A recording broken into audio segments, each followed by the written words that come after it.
साथ में मेरा पिछले कई सालों से बहुत ही प्यारा एसोसिएशन रहा है। और इनके साथ में जब भी कोई शो करने की बात आती है तो कुछ नया अलग करने को मिलता है हमें। अलग अलग कॉन्सेप्ट्स के साथ में आते हैं क्योंकि खुद म्यूज़िक की बहुत बड़ी समझ रखते हैं और ख़ुद म्यूज़िशियन भी हैं ये। और जब मेरे सामने ये इस शो को लेकर प्रस्ताव आया तो मैं बहुत खुश हुआ। खुश इसलिए हुआ क्योंकि जिन म्यूज़िशियंस को लेकर स्वर आलाप ये ऑनर कर रहा है उन म्यूज़िशियंस का, अ, उनके बारे में बहुत कम लोग, म्यूज़िक फ्रेटर्निटी बहुत जानती है, लेकिन क्या है ना, बहुत सारे लोग उनके बारे में उनको उतना स्टेज पे नहीं बुलाया जाता है या फिर उतना उनके बारे में कोई नहीं जानता है, कोई पहचानता नहीं। अब जैसे लक्ष्मीकांत प्यारेलाल, तो एलपी के बारे में सब जानते हैं, लेकिन गोरख भाई के बारे में बहुत मुनासिब लोग जानते हैं। तो गोरख भाई एक ऐसे शख्स हैं, एक ऐसे इंसान हैं कि जिन्होंने प्यारे भाई लक्ष्मीकांत प्यारेलाल के बहुत सारे, लगभग सभी गानों में अरेंजमेंट किया है। गिटार का जितने भी बहुत सारे पीसेज हैं, जैसे एक एक हसीना की या फिर नज़र ना लग जाए, अनगिनत गानों में उन्होंने गिटार बजाया, तो उनको ऑनर कर रहे हैं।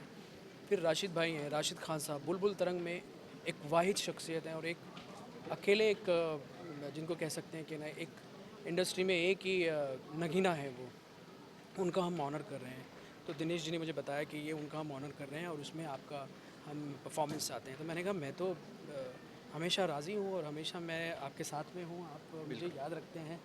और इसके अलावा शशिकांत जी उनके बारे में, उन्होंने एलपी के सारे गानों का, जितने भी गाने आप रिदमिक गाने सुनते हैं, इंडियन बेस्ड रिदम गाने सुनते हैं, वो सब का रिदम अरेंजमेंट उन्होंने किया है। तो इन सभी को ऑनर कर रहे हैं स्टेज पर। आई थिंक ये बहुत बड़ी बात है। और एक म्यूज़िशियंस को जब ऑनर करने को मिलता है तो एक उसकी अलग बात होती है। तो मैं इस शो का पूरी शाम का एक हिस्सा हूँ। और मुझे फ़ख्र है, मुझे खुशी है इस बात की कि मैं इस शाम के साथ में जुड़ा हूँ। थैंक यू दिनेश जी, आपने मुझे इसके लिए चुना है।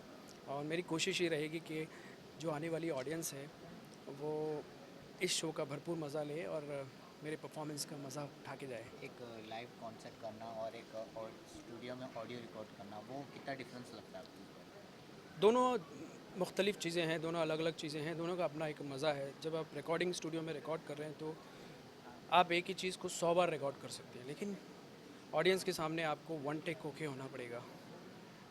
अच्छा है तो अच्छा है, बुरा है तो बुरा है। तो रिहर्स और उसका रिएक्शन, इंस्टेंट रिएक्शन आता है, तो वो एक अलग अपनी मज़ा रहता है। जब मैं स्टेज पे परफॉर्म करता हूँ तो जब ऑडियंस मज़ा लेती है तो मेरा मज़ा दुगना हो जाता है। और स्टूडियो में जो मैं चाहता हूँ, जो मेरे मन में है, वो हम रिकॉर्ड करते हैं। तो दोनों का अपना मज़ा है। आई थिंक मैं दोनों एंजॉय करता हूँ। सर, आप क्या एक कहेंगे? जी बस स्वरालाप की जर्नी जो अब तक रही है उसके बारे में, और जो कॉन्सेप्ट है स्वरालाप का उसके बारे में बताइए। स्वरालाप पिछले 14 साल से ये काम कर रहे हैं, क्योंकि हम जब म्यूजिशियन परफॉर्म करते हैं तो जैसे लोग सारे सेलेब्स को, सारे फ्रंट जो लोगों को जानते हैं, जैसे रफ़ी साहब थे, किशोर कुमार थे, जो जितने टैलेंटेड वो थे उतने ही टैलेंटेड हमारे म्यूजिशियंस भी थे। तो हम लोग की ये बस एक छोटी सी कोशिश है। और स्पेशल थैंक्स टू जावेद भाई कि ये प्रोग्राम में उन्होंने हमारा साथ दिया, और इस कोशिश में हम वो ओरिजिनल लेजेंड्स म्यूजिशियन को फेलिसिटेट कर रहे हैं।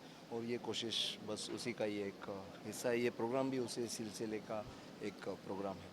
तो और ये स्वराल आपको 14 साल पूरे हो गए हमारे ये काम करते हुए। और एक बार फिर से ना, स्वरालाप 14 सालों में कुछ लोगों से, जो लोग इससे जुड़े हुए हैं उनके नाम बताइए। स्वरालाप की जर्नी जो शुरू हुई थी वो अकेले से शुरू हुई थी, और आज स्वरालाप की इस जर्नी में लेजेंड्स लाइक प्यारेलाल जी हमारे साथ जुड़े हुए हैं, जॉनी लीवर है, और इंडस्ट्री के तमाम कीर्ति सर हैं। आज जावेद भाई भी इसमें जुड़ गए हैं इस ऑर्गेनाइजेशन में, और हम लोग ये, और इसी तरह से शिवामणि हमारे साथ में जुड़े हैं, और शुभा मुदगल हमारे साथ, और अनगिनत नाम है जैसे वो सब अपने साथ जुड़े हुए हैं। एक्टर्स में हम देखो तो जगदीप साहब जो थे एक्टर थे, और नए लोगों में काफ़ी लोग हैं जो शान हमारे साथ जुड़े हैं, विशाल शेखर हमारे साथ जुड़े। हर साल के प्रोग्राम में कोई ना कोई अपने साथ, जो आज आज वो जगह पे शख्सियत है, वो अपने साथ जुड़ी हुई है। Thank you. जावेद जी, आपका कोई ऐसा फेवरेट सॉन्ग जो आप अपने दर्शकों को सुना दें, थोड़ा दो लाइन? मैं ऑफ कोर्स परफॉर्म करने वाला हूँ, मेरे गाने परफॉर्म करने वाला हूँ। इसके अलावा ये जो तीन लेजेंड्स हैं, गोरख भाई हैं, रशीद खान साहब हैं और शशिकांत। शशिकांत जी हैं, इन तीनों के कुछ मिक्सचर गाने जिसमें इन्होंने रिदम अरेंजमेंट किया है, या फिर बुलबुल तरंग बजाया है राशिद भाई ने, या गोरख भाई ने गिटार बजाया है, वो मैं गाने कुछ एक मेडली के तौर पे मैं सुनाऊंगा। और अगर आप सुनना चाहते हैं मेरा एक कुछ गाना तो मैं उसकी 2 लाइनें आपको सुना देता हूँ। हम्म, तू जो मिला लो हो गया मैं काबिल, तू जो मिला तो हो गया सब हासिल। हाँ मुश्किल सही हाँ सा हुई मंजिल, क्योंकि तू धड़कन मैं दिल।